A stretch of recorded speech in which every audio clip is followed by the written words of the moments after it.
Guys आप लोग देख ही रहे हैं कि आए दिन अपने उत्तर प्रदेश में कुछ न कुछ ऐसा कांड हो रहा जिसे देख करके दिल दहल जा रहा है। गोरखपुर में माँ बेटी का कत्ल होता है और कत्ल करने वाला कोई और नहीं होता, माँ का जो आशिक होता, प्रेमी होता, वही कत्ल करता है। पहले भरी बाजार में पीटता है, उसके बाद घर आकर के बकरे की तरह माँ और बेटी को दोनों को बाल के वो फेंक देता है।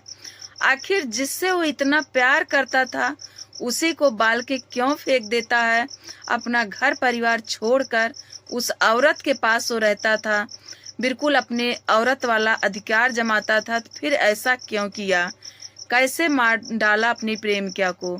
तो आइए गाइस, आज मैं इसी मुद्दे पे बात करते हैं और सच बताते हैं कि आखिर उस औरत का गलती था या फिर उस पति का गलती था।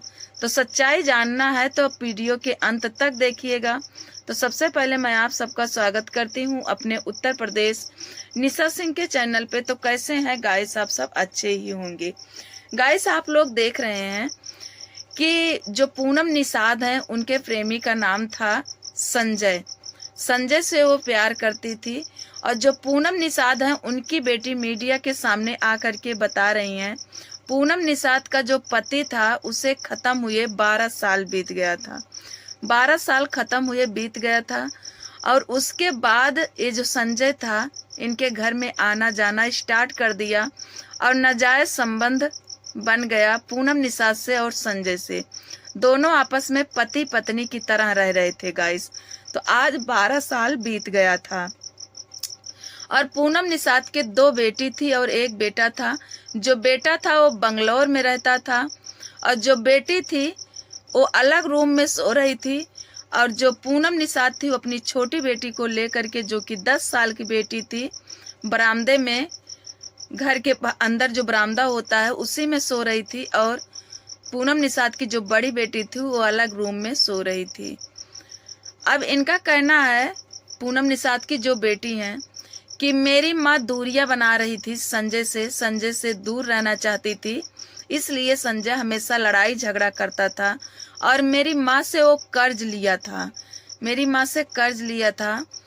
जब मेरी माँ कर्ज मांग रही थी तो भी वो लड़ाई झगड़ा करता था और कहीं पे मेरी माँ जाती तो अगर उससे बता के जाती तो लड़ाई झगड़ा नहीं करता और अगर नहीं बताती तो बहुत लड़ाई झगड़ा करता था। एक दिन पूनम निषाद जा रही थी मार्केट में कहीं और संजय ने देख लिया, संजय से नहीं बताई थी, तो भरी बाजार में संजय ने बहुत पीटा पूनम निषाद को और उसके बाद वो बोला, फिर पूनम निषाद उसके नाम FIR कर दी। तो संजय ने बोला कि मैं तुझे एक दिन मार डालूंगा।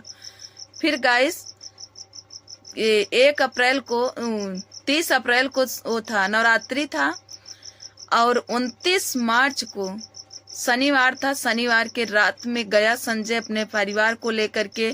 सरजू था, उसमें 2-4 लोग थे जो कि पूनम निषाद की बेटी बता रही है और सब लोग मिलजुल करके पूनम निषाद को और उसकी 10 साल की बेटी को काट डाले, बिल्कुल बकरे की तरह।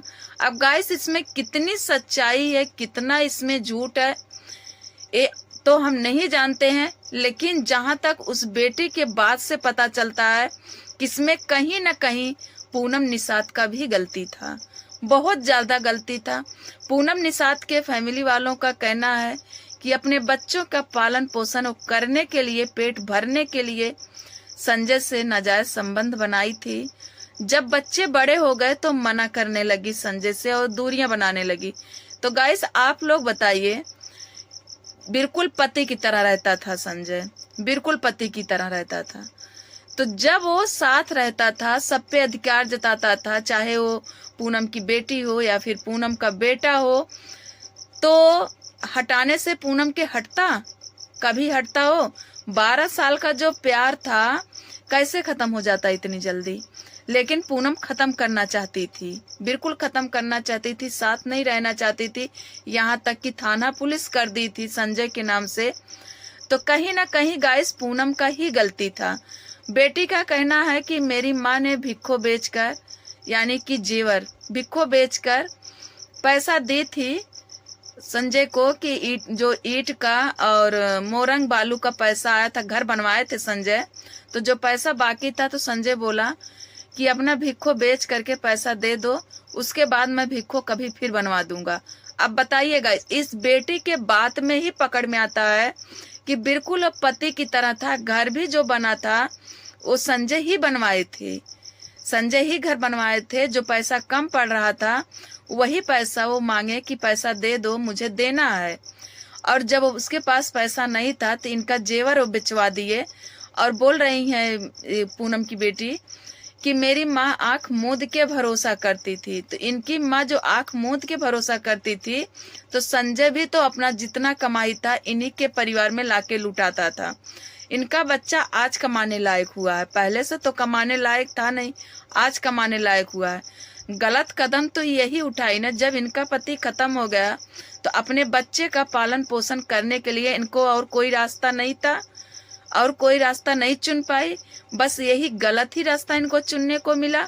मजूरी कर लेती, किसी के घर काम कर लेती, भीख मांग लेती, मंजूर था, लेकिन एक कदम एक क्यों उठाई? ये बच्चे का पालन पोषण करने के लिए कदम उठाए कि अपने शरीर का अंग का आग बुझाने के लिए ये संबंध बनाई थी? गाइस आप लोग कमेंट में जरूर बताइए, एकदम मैं सच बोल रही हूँ, कड़वा तो लगेगा सुनने के बाद लेकिन ये सच है। हाँ, कानून को हाथ में लिया संजय, एक गलत किया, नहीं करना चाहिए था, लेकिन गाइस जब गुस्सा आता है ना, जनून चढ़ता है ना, तो कोई रोक नहीं पाता। उतनी देर कुछ दिखाई नहीं देता क्या सच है और क्या गलत है। और मैं एक बार नहीं बार बार बोलूंगी कि सारी गलती में पूनम निषाद की थी। किसी का दिल कोई पत्थर का खिलौना नहीं है, जब मर्जी हो खेल लो निकाल के, जब मर्जी हो उठा के फेंक दो, फूट जाए। पूनम निषाद यही समझती थी संजय का, तो ये संजय का पत्थर का जो संजय का जो कांच का दिल ये समझ बैठी थी, तो समझना इनको बहुत भारी पड़ गया। इतना भारी पड़ा कि इन्हें अपना और अपनी बेटी का जान दे के चुकाना पड़ा। ठीक, खैर संजय ने अपने हाथ में कानून लिया, छोड़ देना था ऐसे छिछोरी औरतों को। तो गाइस कहीं न कहीं मर्द लोग तो गलत कर ही रहे हैं, जो लड़कियों के पीछे भाग रहे हैं। और क्या ही बताएं गाइस, जो कि मेरठ वाला कांड हुआ वहां पे देखिए, फिर यहाँ प्रगति यादव ने अपने पति को 15 दिन के बाद ही खत्म। मतलब यार ऐसे ऐसे औरतें पैदा हो गई हैं, बिल्कुल कलंक पैदा हो गई। शर्म आ रही है गाइस, सब इतना ज्यादा शर्म आ रहा ना कि हम लोग नारी क्या पैदा हो गए, बिल्कुल कलंक हो गए, धरती का बोझ हो गए। जैसे कि कुछ साल पहले लोग बोलते थे कि लड़कियां बहुत दुष्ट होती हैं, औरत बहुत दुष्ट होती है, इन पे कौन भरोसा करेगा। गाइस आज घर के छोटे छोटे बच्चे जो हैं, बेटे छोटे, वो भी यही शब्द बोलते हैं कि औरत के ऊपर कोई भरोसा नहीं। अरे औरत ही तो है, औरत बहुत दुष्ट हो। यार ऐसे ऐसे बात उठती है ना कि सुनने के बाद बहुत बुरा लगता है। तो गाइस आप लोग कमेंट में जरूर बताइएगा कि पूनम निषाद की गलती थी कि नहीं थी। बस यही बात है ना, मार दोनों में बराबर होती है, लेकिन जिसको चोट लगती है, जिसका कट जाता है उसका भारी पड़ता है, जिसका धुस को चोट लगता है उसका हल्का पड़ता है। सेम यही कहानी है। पूनम आज दुनिया से उठ के चली गई है तो भारी पड़ रहा है कि पूनम बहुत अच्छी थी, बाकी हमारे निगाह में वो बिल्कुल अच्छी नहीं थी। जब हम आग खाएंगे तो अंगार तो गिरना ही गिरना है। तो पूनम आग खा रही थी, आग खाई तो अंगार गिरा, तो क्या हुआ? कुछ नहीं हुआ। अब चले घूमे प्रेत योनि में, अपना तो खुद घूमेगी, प्लस 10 साल की बच्ची का जिंदगी भी नाश कर डाली। लेकिन उन पापियों को इतना नहीं करना चाहिए था। वो बच्ची क्या करी थी? या फिर पूनम निषाद को ही नहीं मारना, क्यों मारे हो जिससे वो इतना प्यार कर? अरे छोड़ देना था, त्याग देते, पूरे जीवन उसके तरफ घूम के ताकते नहीं। आज की वीडियो गाइस हमारी गोरखपुर पूनम निषाद और संजय के लिए था। हमारी ये आज की वीडियो आप सबको कैसे लगी कमेंट में जरूर बताइएगा गाइस, और मिलेंगे अगले वीडियो में। तब तक के लिए बाय बाय, जय श्री राम।